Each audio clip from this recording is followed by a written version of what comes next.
Good morning. இன்னைக்கு நம்ம புவியியல்ல third lesson இந்திய வேளாண்மை பாடத்துல நீர்ப்பாசனம் இரிகேஷன் பத்தி பார்க்க போறோம். நீர்ப்பாசனம்னா என்ன அப்படின்னா, அதாவது பயிர்களுக்கு செயற்கையான முறையில நீரை எடுத்துட்டு போய் விவசாயம் செய்யறதுக்கு பேர் தான் இது நீர்ப்பாசனம் அப்படின்னு சொல்றோம்.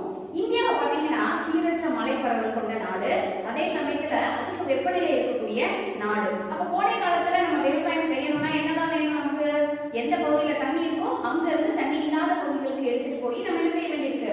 பாசனம் செய்ய வேண்டியிருக்கு. சோ அதனால விவசாயத்துல நீர்ப்பாசனம்ன்றது ஒரு முக்கியமான அங்கமாக இப்ப என்ன ஆயிடுச்சு?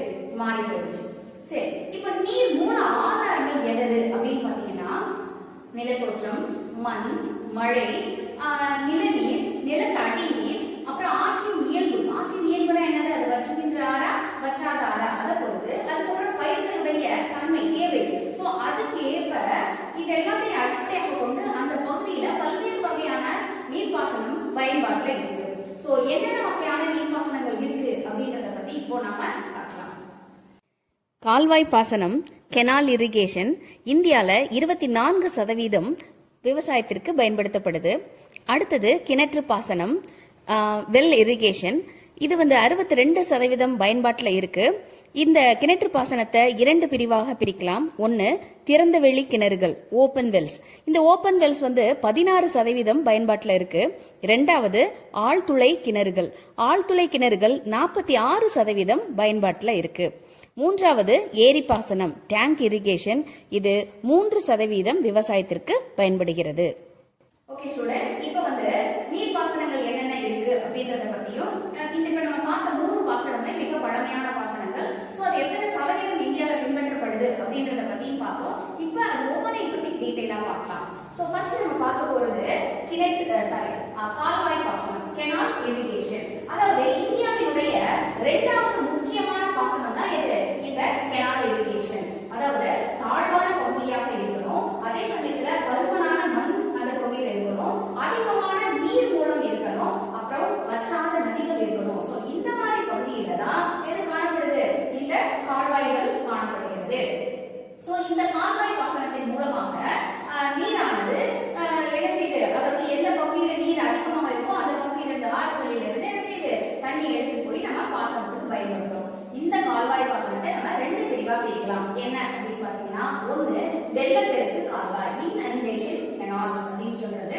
இது என்ன அப்படின்னு சொன்னா, ஆறுகள்ல வெள்ளம் வரும்போது எந்த ஒரு தடுப்பும் இல்லாமல் தானாகவே கால்வாய்கள் மூலமாக அந்த வெள்ள நீர் என்ன செய்யுது? பிரிந்து விவசாயத்துக்கு பயன்படுது. சோ அப்போ எந்த சமயத்துல மட்டும்தான் இந்த கால்வாய்கள்ல தண்ணி வரும் அப்படின்னு பாத்தீங்கன்னா, எப்ப ஆத்துல வெள்ளம் வருதோ அப்ப மட்டும்தான் இந்த கால்வாய்கள்ல என்ன வருது? தண்ணி வருது. அதனாலதான் இந்த கால்வாய்களுக்கு என்ன பேரு? வெள்ள நீர் கால்வாய் அப்படின்னு பேரு. சரி, அடுத்து பாத்தீங்கன்னா வற்றாத கால்வாய். சோ வற்றாத கால்வாய் இது பேரே தெரிஞ்சு போச்சு, வற்றாத நதிகளில் இருந்து வரக்கூடியது அப்படின்னு. அதாவது எங்கெல்லாம் வற்றாத நதிகள் இருக்கிறதோ அந்த பகுதிகளுடைய குறுக்கே அணைகளை கட்டி அந்த அணைகளில் இருந்து கால்வாய்கள் மூலமாக நீரை எடுத்து போய் பாசனத்திற்காக நம்ம பயன்படுத்துறது தான் என்னது? இது வற்றாத கால்வாய் அப்படின்னு சொல்றோம். இந்த வற்றாத கால்வாய் பாத்தீங்கன்னா இந்தியால 60% வற்றாத கால்வாய்கள் இந்த வட இந்திய பெரும் சமவெளியில என்ன செய்யப்படுகிறது? பயன்பாட்டுல இருக்கு. ஓகே, இப்போ கால்வாய்கள் அப்படின்னு பார்த்தோம் இல்லையா? அடுத்தது கிணற்று பாசனம், வெல் இரிகேஷன். அதாவது கிணறுகள்னா என்ன அப்படின்னு சொன்னா, பூமியுடைய மேற்பரப்புல செங்குத்தாக தோண்டப்பட்ட பள்ளம். அதாவது நிலத்தடி நீர் எவ்வளவு அளவுக்கு இருக்கோ அது வரைக்கும் தோண்டி எடுக்கிறது. அப்படி இல்லைன்னா ஆழ்துளை கிணறுகள், ஆழ்துளை மூலமாக தோண்டப்பட்டு பூமிக்கு அடியில் இருக்கக்கூடிய அண்டர்கிரவுண்ட் வாட்டர் பூமியுடைய மேற்பரப்புக்கு கொண்டு வரதான் என்னது? கிணற்று பாசனம். சோ இந்த கிணற்று பாசனம் பாத்தீங்கன்னா மிக மலிவான நம்பகமான ஒரு பாசனமாக இருக்கு. சோ எந்த பகுதியெல்லாம் கிணற்று பாசனம் அதிகமாக இருக்கும் அப்படின்னு பாத்தீங்கன்னா, எங்க மழை பெய்யலையோ அந்த பகுதியில, எங்கெல்லாம் ஏரிகள் இல்லையோ அந்த பகுதியில கிணற்று பாசனம் பயன்பாட்டுல இருக்கு. சோ இந்த கிணற்று பாசனத்தையும் நம்ம 2 பிரிவா பிரிக்கலாம். என்ன அப்படின்னு பாத்தீங்கன்னா, திறந்த வெளி கிணறு, அதாவது ஓப்பன் வெல்ஸ். அதாவது தரை பூமியில பெரிய ரவுண்டா பூமி தோண்டிருப்பாங்க, சுத்தி கிணறு உரைகள்லாம் போட்டிருப்பாங்க, எட்டி பார்த்தா நமக்கு தண்ணி இருக்கும் இல்லையா? சோ இதுதான் என்னது? கிணறு. இந்த கிணறுகளில் இருந்து தண்ணி எடுத்து பயன்படுத்துறது தான் என்னது? கிணற்று பாசனம். சோ இந்த கிணற்று பாசனம் இருக்கணும் ஒரு இடத்துல அப்படின்னு சொன்னா, கிணறு தோண்டணும் அப்படின்னா அங்க போதுமான அளவு நிலத்தடி நீர் என்ன செய்யணும்? இருக்கணும். அப்படின்னா மட்டும்தான் நம்மளால என்ன செய்ய முடியும்? இந்த ஓப்பன் வெல்ஸை நம்ம அந்த பகுதியில தோண்ட முடியும். அடுத்தது 2வது என்ன அப்படின்னு பாத்தீங்கன்னா, ஆழ்துளை கிணறு. சோ இந்த கிணற்று பாசனம் எந்த பகுதியெல்லாம் அதிகமா இருக்கு? அதாவது ஓப்பனாக இருக்கக்கூடிய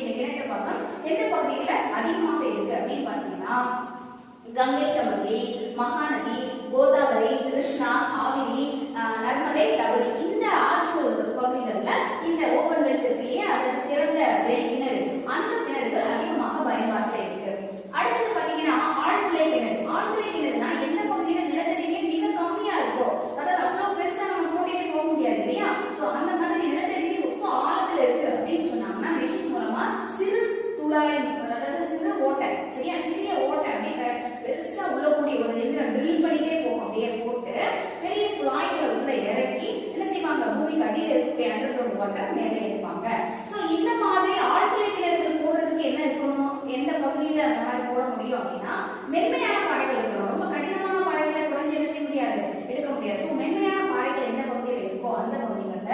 அதுக்கப்புறம் பாத்தீங்கன்னா மின்சார தேவை அதிகமா கிடைக்குது. ஏன்னா இந்த மாதிரி செய்யறதுக்கு என்ன தேவை, மின் வசதி தேவை இல்லையா. சோ அதிகமா ஃப்ளூயண்டா கரண்ட் கிடைக்கும். சோ அந்த பகுதிகள்ல.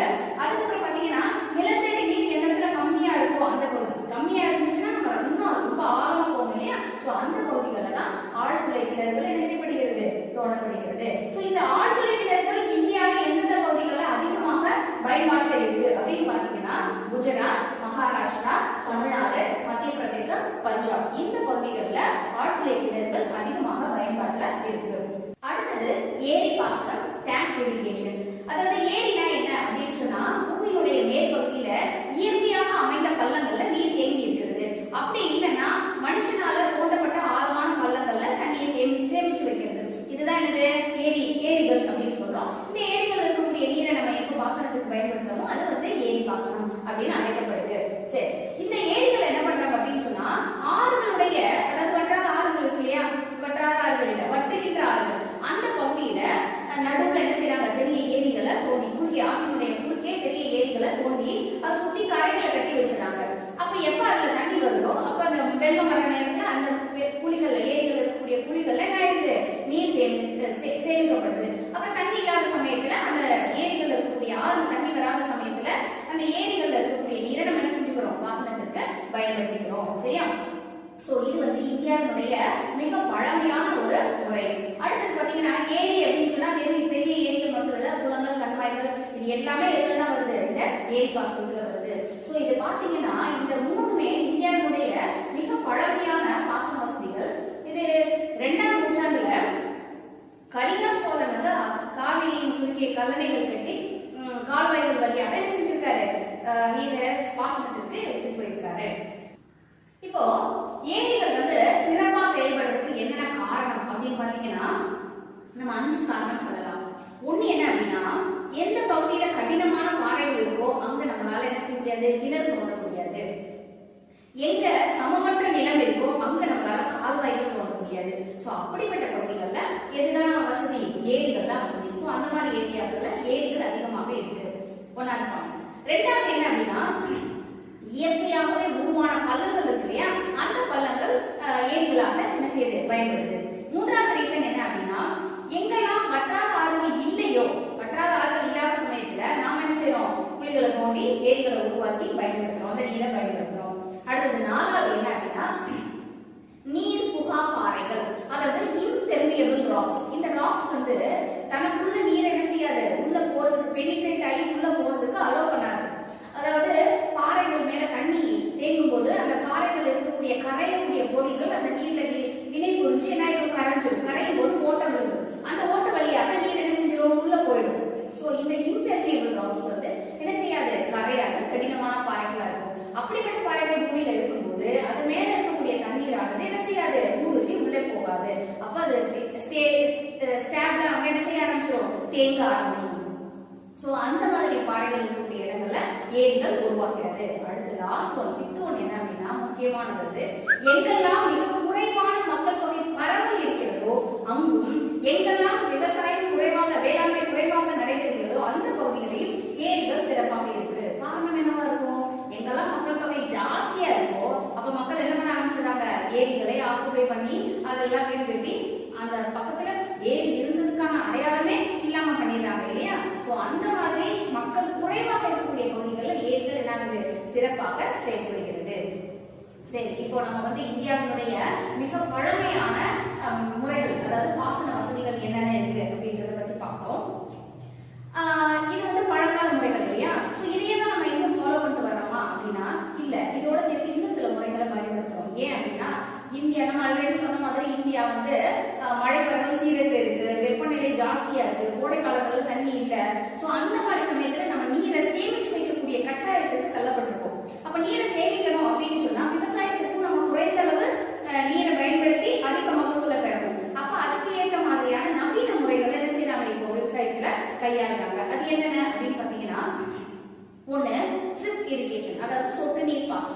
இரண்டாவது ஸ்பிரிங்க்லர் இரிகேஷன், அதாவது தெளிப்பு நீர் பாசனம். மூணாவது ரெயின்கன் அப்படின்னு சொல்லுவாங்க, அதாவது அதிவிரைவு நீர் பாசனம். அடுத்தது நாலாவது சென்ட்ரல் பைவட் இரிகேஷன், அதாவது மைய தெளிப்பு பாசனம் அப்படின்னு சொல்லுவாங்க. சோ இந்த 4 மெத்தடும் என்னென்ன, அது எப்படி எல்லாம் செயல்படுது அப்படிங்கறத பத்தி இப்போ பார்க்கலாம்.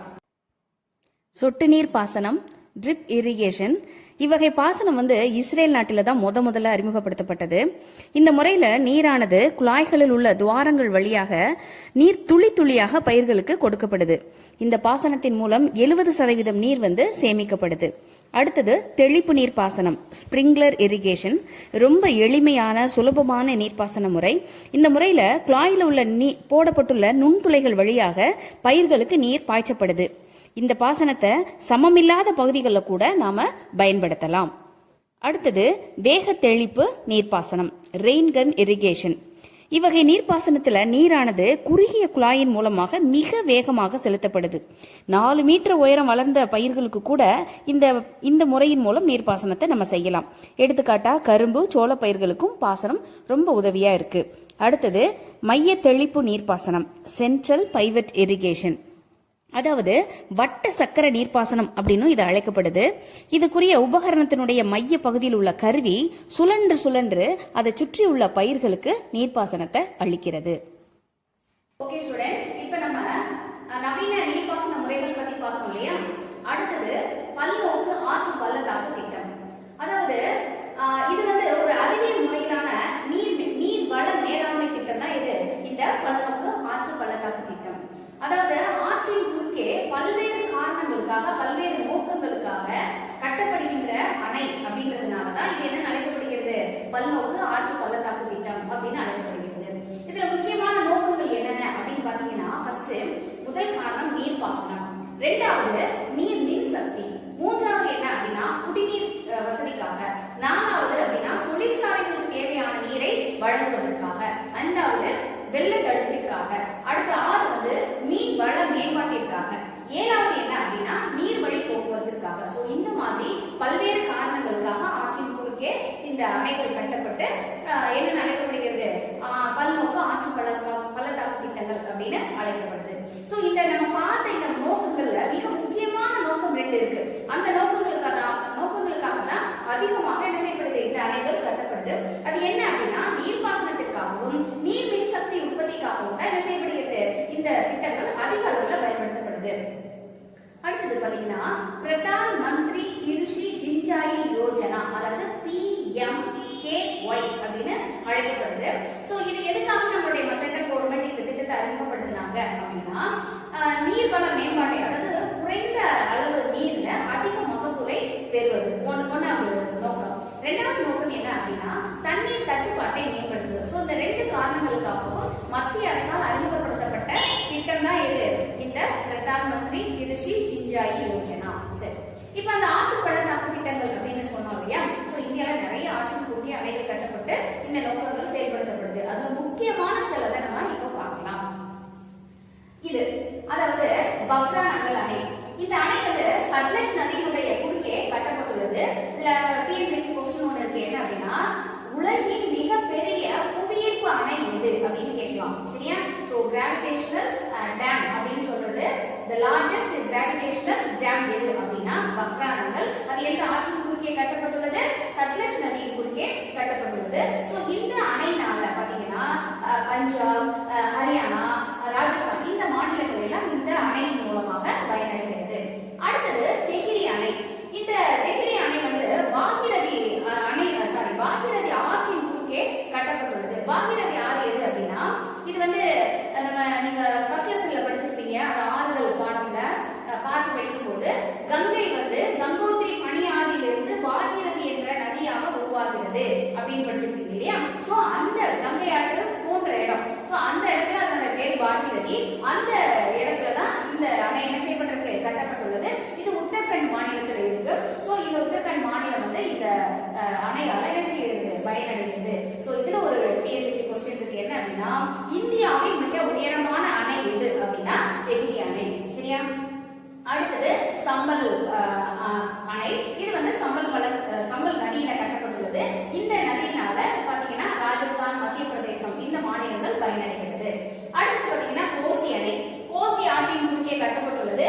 இது வந்து பீகார், நேபாளம் இந்த அணையால என்ன செய்யறாங்க, பயனடைகிறாங்க. அடுத்தது தாமோதர் அணை.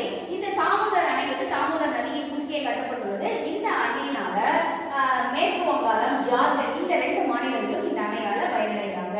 அடுத்தது ஹிராகுட் அணை. இது வந்து மகாநதியின் குறுக்கே கட்டப்பட்டுள்ளது. சோ இது வந்து பாத்தீங்கன்னா இதுல ஒரு டிஎன்பிஎஸ்சி क्वेश्चन இருக்கு. என்ன அப்படின்னா உலகின் மிக நீளமான அணை எது அப்படின்னு கேட்டா இதுதான், அது ஹிராகுட் அணை, மகாநதியின் குறுக்கே கட்டப்பட்டுள்ளது. அடுத்தது சர்தார் சரோவர் அணை. இது வந்து பாத்தீங்கன்னா நர்மதை நதியின் குறுக்கே கட்டப்பட்டுள்ளது. இந்த அணையினால எந்த மாநிலங்கள் பயனடையுது அப்படின்னா மகாராஷ்டிரா, இது ராஜஸ்தான், மத்திய பிரதேஷ் இந்த மாநிலங்கள் இந்த அணையினால பயனடைகிறது. அடுத்து பாத்தீங்கன்னா நாகார்ஜுன சாகர் அணை. இது வந்து கிருஷ்ணா நதியின் குறுக்கே கட்டப்பட்டுள்ளது. இந்த அணையினால ஆந்திர மாநிலம் முழுவதும் நல்ல பயனடைகிறது. அடுத்தது துங்கபத்ரா அணை. இது துங்கபத்ரை ஆற்றின் குறுக்கே கட்டப்பட்டுள்ளது. இந்த அணையினால ஆந்திராவும் கர்நாடகாவும் பயனடைகிறது.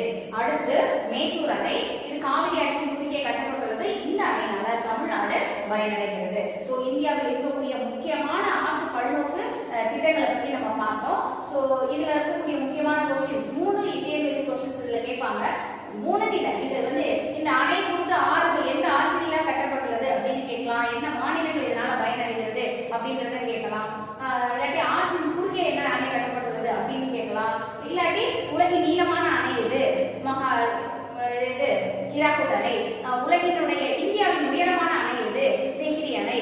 உலகின் மிகப்பெரிய கிராவிடேஷனல் டேம் அதாவது புவியீர்ப்பு அணை எது அப்படின்னு கேட்டாங்கன்னா அது பக்ரானங்கல் அணை. சோ இதெல்லாம் முக்கியமான क्वेश्चंस. இதை நீங்க 10th படிக்கிறோம் அப்படின்னு படிக்காம நம்ம இந்தியாவில் இருக்கக்கூடிய முக்கியமான ஜிகே क्वेश्चंस அப்படின்னு இதை நீங்க என்ன செஞ்சுக்கலாம், தெரிஞ்சு படிச்சுக்கலாம். ஓகே ஸ்டூடெண்ட்ஸ், இப்போ நாம வந்து வேளாண்மை பாடத்துல ஃபர்ஸ்ட் வந்து மண் வளம் பார்த்தோம், அடுத்தது நீர் வளம் பார்த்துருக்கோம், அடுத்தது வேளாண்மை என்ன மாதிரியான வேளாண்மை நம்ம இந்தியாவில் பயிர் செய்யறாங்க அப்படின்றத பத்தி அடுத்த கிளாஸ்ல